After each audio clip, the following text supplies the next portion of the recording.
In the dry hills of Galilee, where the sun baked the ground and the wind wove tales of promise, there was a man whose name was Thaddaeus. Not a name that boomed across the century like Peter's or sounded a little too endearingly tragic like Judas's. No, Thaddaeus was a ghost among legends, a whisper in a shouting universe. Some referred to him as Judas, son of James.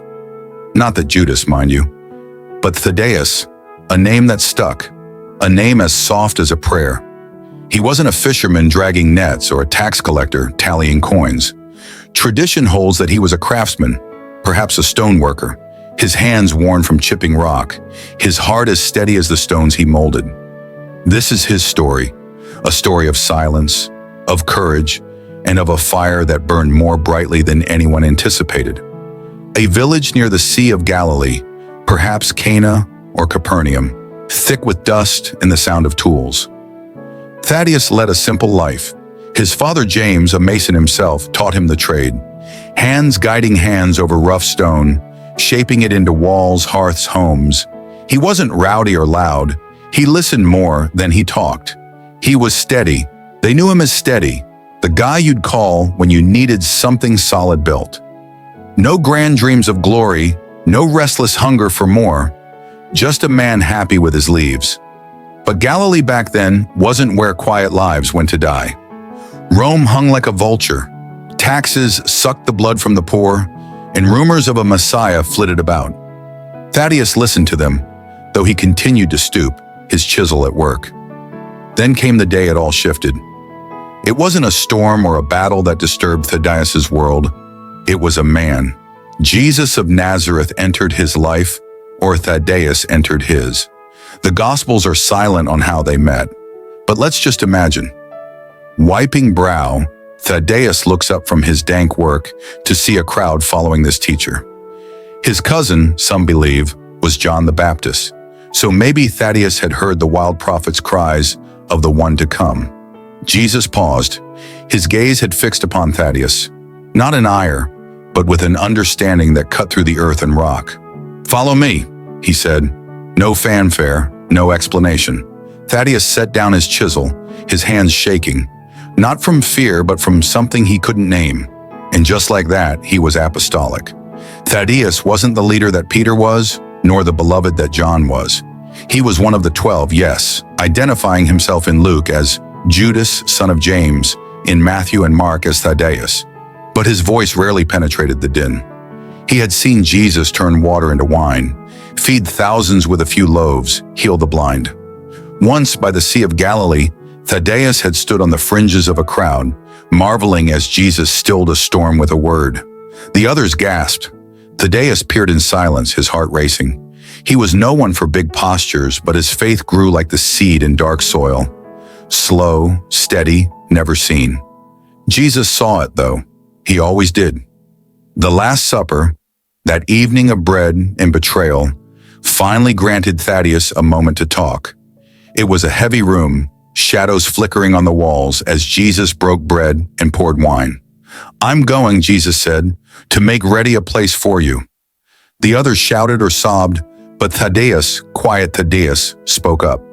It's recorded in John 14, "Lord, why do you show yourself to us and not to the world?"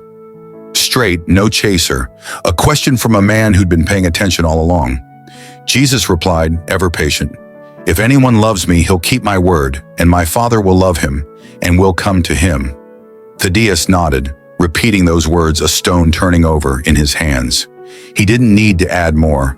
He understood. But insight didn't protect him from the tumult. The soldiers who came for Jesus in Gethsemane found Thaddaeus there. Peter swung a sword, all fire and fury, but Thaddaeus held back, heart beating, while Jesus healed the damaged ear and gave himself up. Then the arrest, the trial, the cross. Thaddaeus saw it all, a mute spectator at the execution of hope. He didn't deny Jesus the way Peter did, didn't betray him like Judas Iscariot. He just stayed.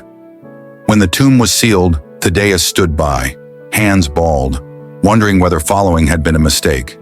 The silence was deafening, more weighty than any stone he had ever lifted. Then came the third day. The women returned from the tomb, breathless. He's alive! Thaddeus didn't think so, at first, but when he spotted Jesus on the shore, scars and all, with a fire going and fish cooking, something cracked open inside him. No words, just a nod, a simple Lord to himself. Thaddeus was there in that upper room when the Spirit fell like fire later at Pentecost.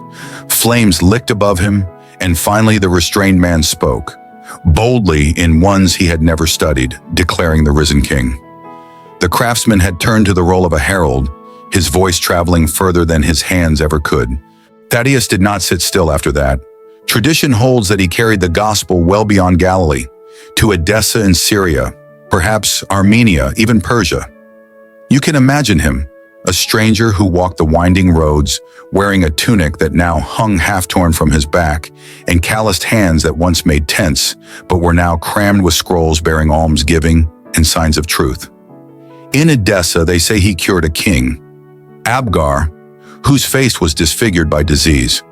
It was a letter, some say, that had called to him, "Come, for I've heard of your Lord."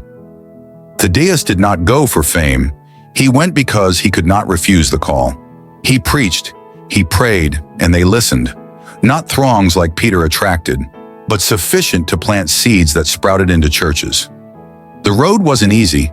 In Armenia, or perhaps Persia, they're vague on the details, but the fire isn't. Thaddeus told people who had never heard the name of Jesus about him, kings, merchants, idol worshippers. His words were simple, steady, like the man himself. He died for you, rose for you, loves you. Some believed, others raged. The priests of the old gods watched their altars empty and their power fade. Thaddeus didn't flinch. He had watched Jesus face death. How could he fear it now? That courage cost him. Tradition speaks of a grisly ending, but the particulars vary. Some say he was struck with clubs, his body shattered like the stones he once carved. Some say he was crucified, arms out in cross shape like his Lord, though not in a grand manner, silently in some remote place. According to the most colorful version, he was pierced with lances as he prayed, stilled blood running into the earth. Whatever the truth, Thaddeus was martyred, his dying breath a witness to the one who'd summoned him. No crowds mourned, no empires shook. Not yet. But his death was a spark, an ignition that spread fires. They buried him where he fell, perhaps Armenia, perhaps Persia, a plain grave for a plain man. Over the years, his name expanded. Saint Thaddeus, patron of lost causes, of the abandoned and the forsaken. Churches sprang up in his name. Prayers were offered in his honor. The hush-hush apostle, the one who could hardly speak, was leaving a legacy louder than he'd ever dreamed. His question at the Last Supper, "Why us, not the world?" had its answer, because men like him would take it to the world, step by dusty step. And thus it comes to an end. The saga of the craftsman turned disciple Thaddeus, the silent one who discovered his voice. He wasn't Peter, leading the church, or Paul, writing epistles. He was just Thaddeus, steady, faithful, a stone in the foundation of something eternal. His was a life that was whisper turned shout, spark turned flame. From the hills of Galilee to the ends of the earth, he bore the name of Jesus, not with pageantry, but with a quiet strength that will last. And that, friends, is a story to tell.